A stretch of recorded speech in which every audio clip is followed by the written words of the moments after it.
Shibuya doesn't start like a battle. It starts like a dare.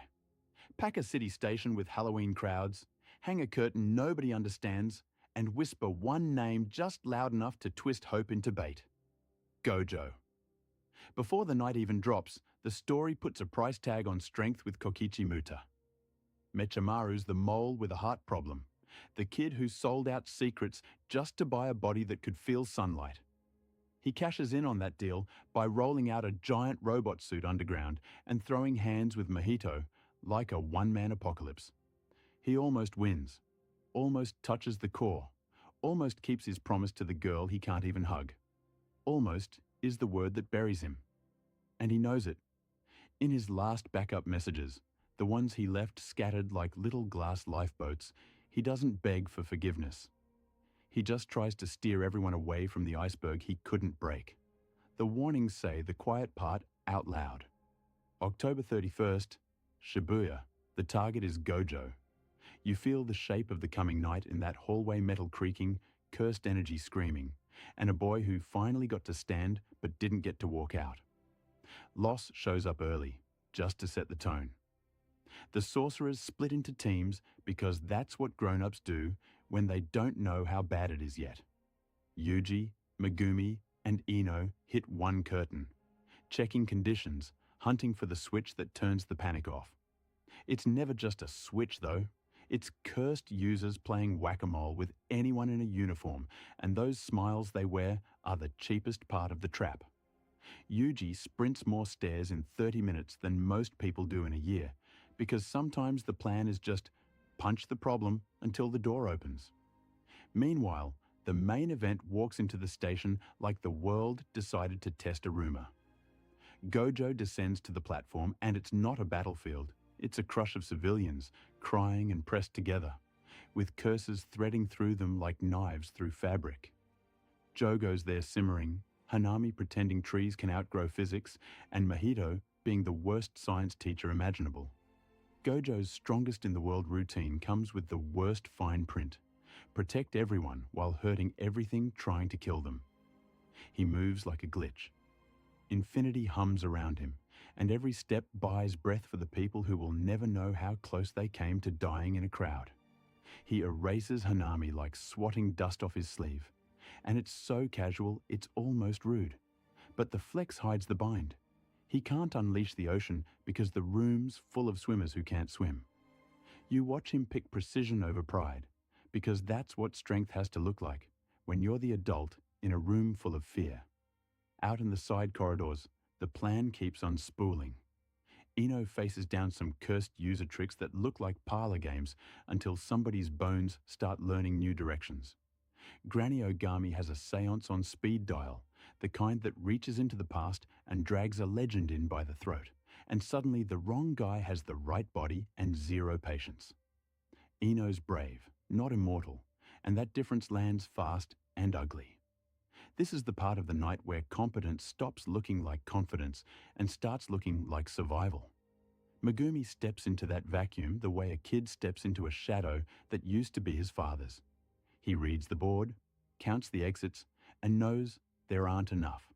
Chimera Shadow Garden isn't a party trick anymore. It's the hand you throw when folding means your friends die. Yuji's not beside him for some of this, and that's the point too. Shibuya keeps splitting people up, so they have to stand on what they actually are, not just who they stand next to. Back to Gojo, because the curses still think they've solved him like a math problem. They tried domain amplification, layered pressure, human shields, the whole playbook of what if God had a bad day? He answers by cutting time into a sliver, just a blink of unlimited void, a surgical dose that flips consciousness off for everyone in range without turning the station into a red smear. It's brilliant and awful. You can feel the cost in his face, that thin line between mastery and fatigue, and you understand why the villains didn't bring a sword to this fight. They brought a conversation piece. Suffering shows up in the crowd too. There are people waking up on the floor with stamps on their souls. Kids who will have nightmares about blue light on tile for the rest of their lives. The showy part of strength is the destruction. The mature part is accepting every pair of eyes that look at you like you're both savior and storm. If you've ever watched the one person you rely on walk into chaos alone so you could breathe for one more minute, you know that mix of pride and dread. And hey, if you want to keep trading that feeling for clarity while we crawl through this mess together, tap subscribe now, stick with me, and we'll make sense of every heartbreak this arc throws. What the curses actually want isn't a fair fight. It's a soft spot. They're not trying to beat Gojo in the ring. They're trying to make him blink. And for that, they need two things: a city full of witnesses and a ghost wearing an old friend's skin. Somewhere nearby, a tiny box waits quiet, patient, smug, in a way only an object with a god inside can manage. It doesn't care about speed, power, pride, or even fear, because in Shibuya, strength doesn't die to something stronger. It dies to something crueler. The kind of cruelty that looks like memory. The kind that asks you to be a human being first and a monster last. And when the bill comes due, nobody pays retail. So Gojo drops into the station like it's a physics lecture with a body count, and the curses greet him with the worst group project ever. Thousands of transfigured humans packed onto the platforms like a moral landmine. You can see exactly what they want. Make him hesitate. Make the strongest man in the world do math in his head about who he's willing to kill. It's not a battle. It's a hostage negotiation with meat shields. He refuses to play their timing game. He goes quiet, pulls his focus tight, and starts moving so fast it feels disrespectful. The air pops, the tile dust hangs, and Hanami tries to flex that tree god swagger one more time. Gojo rips him apart like he's pulling weeds, and the fight ends with a smear on the wall, and a reminder that special grade still has a ceiling. But even Gojo knows where this is headed. That little flicker in his eyes, that's him counting casualties, not opponents. He pops a blink-length domain, just long enough to stun the crowd without breaking minds, because he's the kind of monster who still checks the exit signs. The curses treat empathy like a flaw. He treats it like a rule book he refuses to throw away. And then the cruelty shows its face, literally. He turns, and standing there is the ghost wearing his best friend's smile. Geto Suguru, neat as you like. Like December never ended, and they weren't forced onto opposite sides of the blade. The station goes silent in your head, because if you've ever lost someone, you know that tiny, awful pause. Gojo says it isn't him, and he's right. But your body doesn't care about correctness. Memory grabs your ankle first, drags you half a step out of the present, just enough for a box the size of a lunch pail to waddle into history. The prison realm doesn't chase power. It waits for that human moment where gods remember they were kids once. 1 minute. That's all the box needs. And the face of your first real friend is a great way to buy it. You can't brute force nostalgia. Gojo tries to keep his mind clean, but this is the bill from their teenage years coming due with interest. The lid closes, and every sorcerer in Tokyo feels their spine lose a vertebra. If that part made your stomach drop the first time you saw it, yeah, same. That's the exact feeling this arc lives on. Hope stepping off the curb without looking. If you want more of this play-by-play, where we laugh so we don't scream, stick around and hit subscribe so we can walk through the rest together without pretending it doesn't hurt. Outside that coffin, Chaos gets promotion to manager. The barriers shudder, curses scatter, and the "will be fine because Gojo's here" fairy tale retires on the spot. Nanami's team pushes deeper while every side alley upgrades from creepy to lethal. You can almost hear the city exhale like, great, we're unsupervised now. Up above, one old sorcerer decides she doesn't want to die quietly and pulls out a seance trick that should have stayed on a chalkboard. Borrow a dead man's technique through your grandson's body. What could go wrong? The answer is Toji Zenin, which is the sorcerer world way to say, congratulations, you summoned a natural disaster wearing gym shorts. Toji wakes up already annoyed at being alive. He doesn't remember love or duty, just the muscle memory of violence and a grudge baked into his bones. Ino, who did not sign up to wrestle a myth today, gets folded like a paper crane and tossed off a building for the crime of standing nearby with confidence. Meanwhile, Itadori's running on pure save-the-teacher fumes, sprinting through Shibuya like he can muscle his way into a miracle. He cuts into a station restroom, of course. It's a restroom, and that's where Choso is waiting. Nothing says fate like a boss fight between urinals. Blood pools, tiles shine, and Choso smiles with all the warmth of a tax audit. Choso isn't a random curse. He's grief with a hobby. Eso and Keichizu are dead.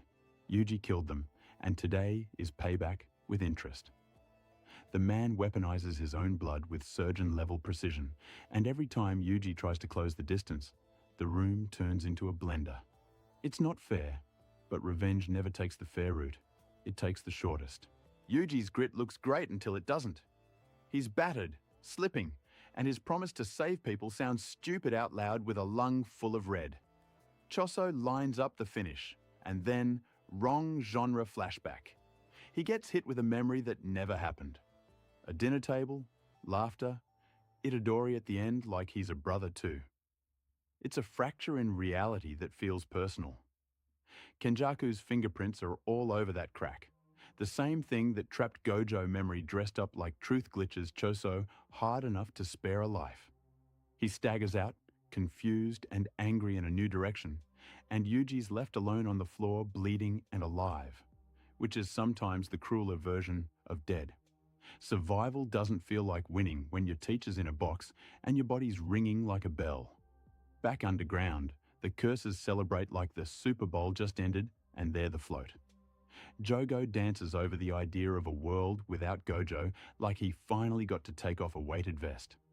Mahito, smug little vulture that he is, peels off to go find people who think they still have choices and teach them otherwise. Their strategy was never to overpower. It was to corner the human parts and squeeze. This is where strength stops looking like a number and starts looking like a decision. Without Gojo, everyone else has to choose what to protect first: their lives, their friends, or the line in their head that says, "I don't kill if I can help it." Shibuya eats that line for breakfast, and the ones who come out stronger aren't the ones who never bend, they're the ones who break, then choose what pieces to keep when they put themselves back together. So the first test comes fast and ugly. Yuji gets dragged into a bathroom boss fight with Choso, the blood-manipulating brother who treats arterial spray like a super soaker. It's brutal and weirdly intimate tiles, flickering lights, both of them slipping in their own mess, until Choso gets hit with that, "Wait, are we family?"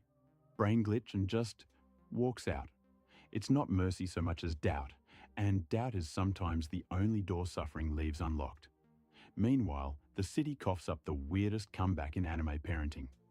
A grandma does a seance, pulls Toji Fushiguro back into a borrowed body, and he speedruns Deadbeat Dad Returns by punching Ino off a building like it's a tutorial prompt. Toji doesn't talk about feelings, he just deletes them with his fists. Every swing says the same thing. If strength is simple, people are complicated, so let's get rid of the people part. Down in a cursed aquarium that used to be a restaurant, Dagon evolves from angry sea urchin into beach-themed funeral planner. Nanami, Maki, and Naobito get trapped in a domain that's all white sand and death rip currents, and for a second, it looks like experience might save them. Naobito flexes his boomer reflexes with that frame rate technique. Maki swaps cursed tools like she's speed dialing X's, and Nanami is just methodically not dying. Then the tide turns, the Shikigami sharks come out to feed, and all that confidence gets dragged under. Here's the twist blade. Salvation kicks in wearing a dad bod made of murder. Toji tears open the domain by accident, strolls in like he owns beachfront property, and carves Dagon down so fast the ocean breeze hasn't even finished blowing Maki's bangs back. No speeches, no victory pose, just violence as punctuation. The lesson lands sharp. Sometimes the person who saves you isn't there for you at all, and that knowledge is its own bruise. Before anyone can exhale, Jogo arrives with the customer service smile of a man who's been clowned by Gojo and is ready to take it out on someone's extended family.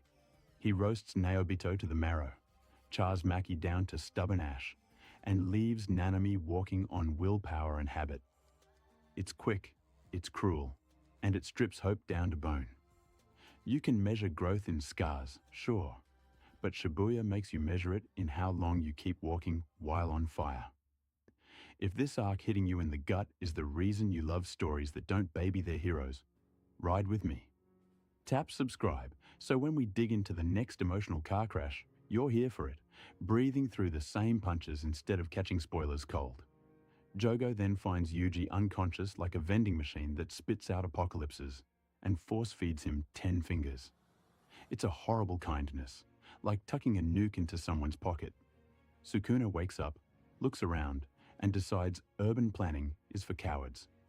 He flips Shibuya into an art installation called Lines Where People Used to Be. Jogo gets his dream date dancing with the king and still dies in the middle of the first song. Across town, Megumi runs into Haruta Shigemo, a gremlin with a box cutter and a punchable grin. It's a bad matchup. Megumi's the kid who plays chess with shadows. Shigemo's the guy who flips the board and eats a pawn. Pinned in an empty parking lot, bleeding out, Megumi makes the choice that grows you up fast. He summons something he can't control. The wheel turns, Mahoraga appears, and the air goes tight like the city itself is holding its breath. Sukuna smells that choice like smoke. He swats Shigemo into regret, looks at Megumi like a rare coin he refuses to spend, and throws himself at Mahoraga with the casual cruelty of someone who's bored with everything else. Every clash is a new catastrophe. Every adaptation the Shikigami makes wipes another block off the map. This is suffering as scale model watching your city fold while two gods test each other's patience. When the dust tries to settle, Sukuna doesn't let it. He rips open a shrine, lays out slashes that cut through history, and finally breaks the wheel that was built to learn. Then he turns back, nudges Megumi back toward life like he's tapping a priceless vase into place, and walks away. Mercy isn't the word. Ownership is closer. It's generous the way a collector is generous with the thing he refuses to lose. Here's the part that matters more than the fireworks. Megumi chose to call something that would kill him, because he decided his life wasn't the first thing on the list. That sounds noble until you see the aftermath and remember he's still a kid, shivering in his own shadow. The growth isn't in the summon. It's in getting back up afterward without the illusion that it didn't cost anything. When Yuji comes back, it's like waking up in a room you remember and finding the furniture is bodies. He's got Sukuna's mess on his hands and no way to wash it off.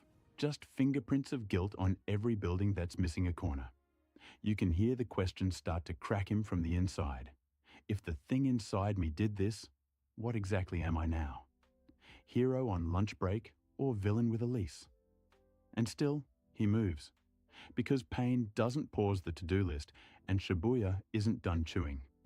Yuji staggers forward with that hollow-eyed determination, the kind that says, I don't expect to feel better. I just refuse to leave it like this. It's not a rousing speech, but it's the point where strength stops being about power levels and starts being about the direction you walk when you hate yourself.